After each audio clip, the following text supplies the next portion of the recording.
굿모닝 큐티 가족 여러분, 어제 연휴도 잘 보내셨는지요? 저는 우리도 온 가족이 함께 모여서 식사하고 좀 즐겁고 감사한 시간을 보냈습니다.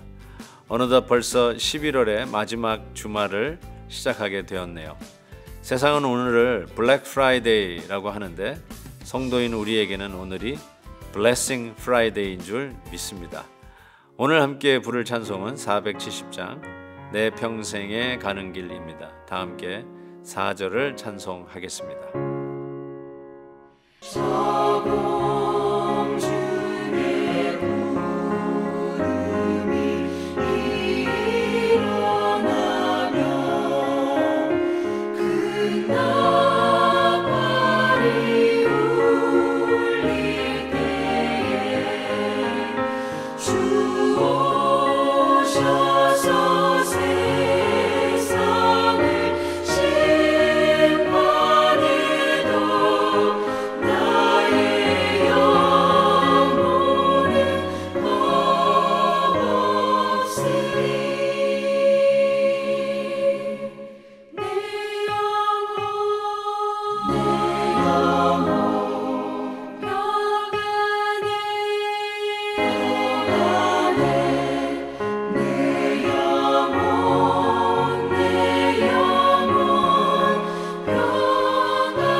아멘. 오늘 말씀은 요한계시록 6장 1절에서 17절입니다.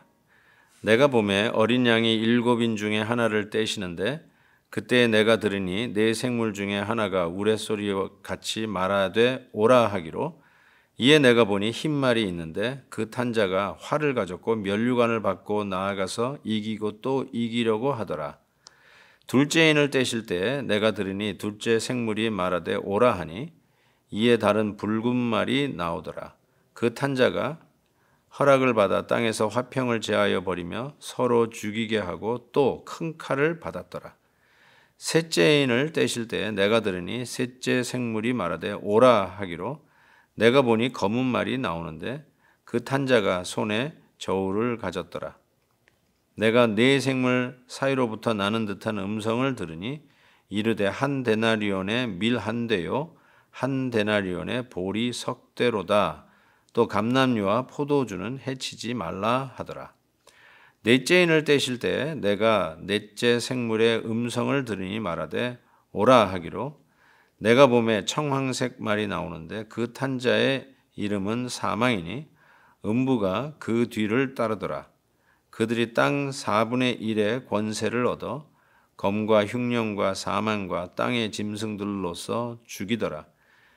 다섯째 인을 떼실 때 내가 보니 하나님의 말씀과 그들이 가진 증거로 말미암아 죽임을 당한 영혼들이 제단 아래에 있어 큰 소리로 불러 이르되 거룩하고 참되신 대주제여, 땅에 거하는 자들을 심판하여 우리 피를 갚아주지 아니하시기를 어느 때까지 하시려 하나이까 하니, 각각 그들에게 흰 두루마기를 주시며 이르시되 아직 잠시 동안 쉬되 그들의 동무 종들과 형제들도 자기처럼 죽임을 당하여 그 수가 차지까지 하라 하시더라.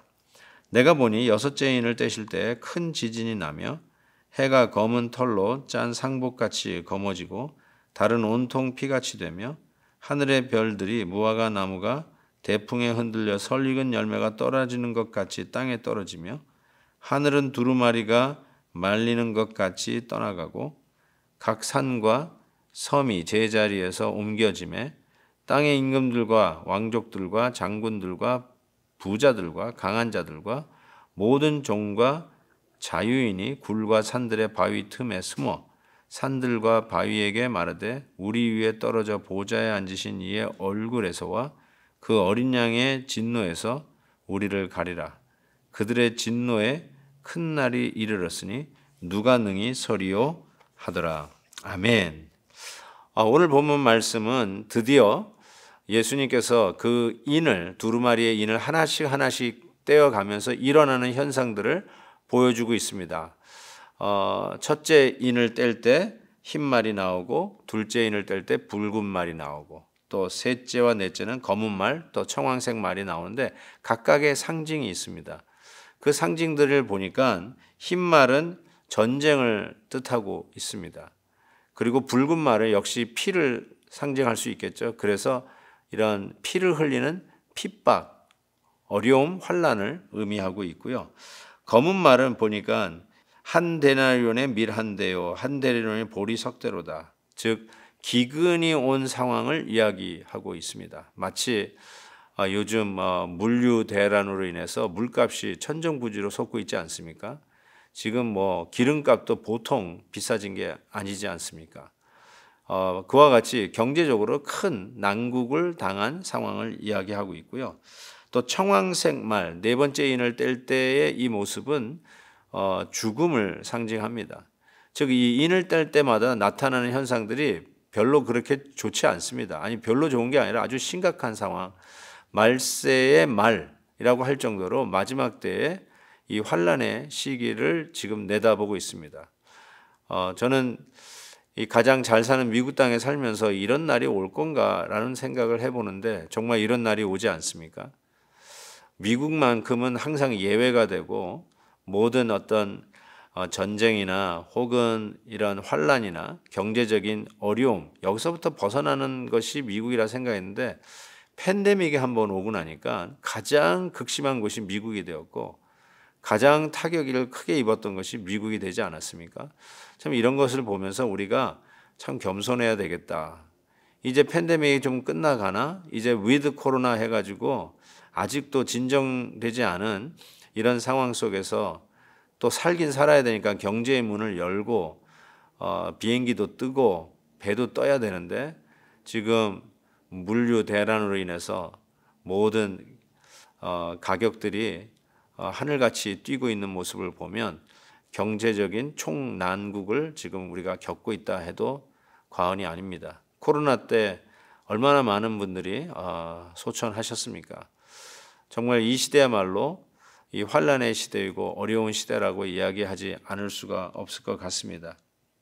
근데 이 다섯째 인봉을 뗐을 때도 얼마나 또 어려운 일이 있는지 이렇게 10절에 얘기하지 않습니까? 큰 소리로 불러 이르되 거룩하고 참되신 대주제여 땅에 거하는 자들을 심판하여 우리 피를 갚아주지 아니하시기를 어느 때까지 하시려 하나이까. 다못 이런 불평이 섞여져 있는 모습으로 하나님 앞에 아뢰일 때 주님이 주시는 메시지는 이것이었습니다. 잠시 동안 쉬어라 이렇게 얘기하고 있어요. 잠시 쉬어라. 우리는 속이 타들어가는데 잠시 쉬어라. 정말 우리의 상황을 뒤돌아보지 않는 것 같은 주님의 야박한 대답 같기도 하지만 여기에서 우리가 볼 수 있는 주님의 마음은 무엇입니까? 걱정하지 마라. 내가 지금 이 모든 일들을 붙들고 있다. 이 인봉을 누가 뗄기에 합당한 자가 누굽니까? 예수님이 뗀다는 것이죠. 이 모든 일이 하나님의 주권하에 있다는 것을 가르쳐 줍니다. 그리고 이 일이 일어나는 것을 인봉을 떼면서 보여주시는 이유가 뭡니까? 이 모든 일의 주관자 되시고 이 모든 것을 관할하는 이가 바로 우리 주 예수 그리스도, 모든 이름에 뛰어난 이름, 만왕의 왕, 만주의 주 되신 우리 주님인 것을 선포하고 있는 것이죠. 그래서 아무리 어렵고 힘들어도 소망이 있다는 것이죠. 일곱 눈을 가진 모습들도 이렇게 보게 되는데요. 이미 보았지만은 그 일곱 눈이 무엇입니까? 전지하다는 거 아니겠어요? 일곱은 완전 숫자의 상징이니까 성령을 일곱 영이라고 얘기하는 이유도 완벽한 하나님의 영, 성령을 이야기하듯이 일곱 눈을 가지신 우리 주님, 모든 것을 컨트롤하시고도 남음이 있는 전지전능하신 우리 주님을 말씀하고 있지 않습니까? 바로 그 주님께서 역사의 주관자께서 환란이 닥쳐도 여전히 우리 하나님은 우리를 향해서 쉬어라, 안심하라 라는 뜻이겠죠. 당신이 붙들고 있다는 이 사실을 기억하고 이 잠시 후면 이 환란을 뚫고 터널 끝에 반드시 햇빛이 나타나듯이, 깜깜한 것 같지만 터널에는 반드시 끝이 있듯이, 분명한 것은 이 환란의 끝이 있을 것이고 이것도 지나갈 것이고 결국 우리 주님께서 소망 가운데 역사의 주관자 주신 주님께서 심판하시고 다스릴 날이 올 것이라고 하는 분명한 약속의 말씀입니다. 사랑하는 성도 여러분, 우리는 이 말씀을 믿습니다. 아무리 힘들고 어려워도, 특별히 무역하시는 분들 얼마나 힘드세요? 포워딩 비즈니스 하시는 분들 얼마나 힘드세요?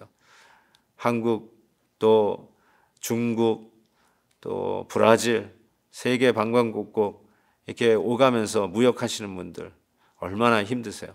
하나님께서 여러분들에게 긍휼을 베풀어 주시고 이 상황 속에서도 넉넉히 뚫고 갈 수 있는 지혜를 더하여 주셔서 역사의 주관자 되시는 우리 주님이 돌보심을 선포하는 귀하고 축복된 날이 되기를 주의 이름으로 축원합니다. 하나님 아버지 감사합니다. 아무리 힘들고 어려워도 역사의 주관자는 하나님이신 것을 믿습니다. 우리 주님께서 인봉을 떼면서 시작된 이 환란의 모습을 보면서 이 환란 중에도 우리 주님이 인봉을 떼시는 주인이시기에 주님 바라다보며 소망을 갖습니다. 이 소망 잃지 아니하고 계속하여 믿음의 길을 가는 저희들 되게 하여 주시옵소서. 예수 그리스도의 이름으로 기도하옵나이다. 아멘. 내일 heb시바 때 뵙겠습니다.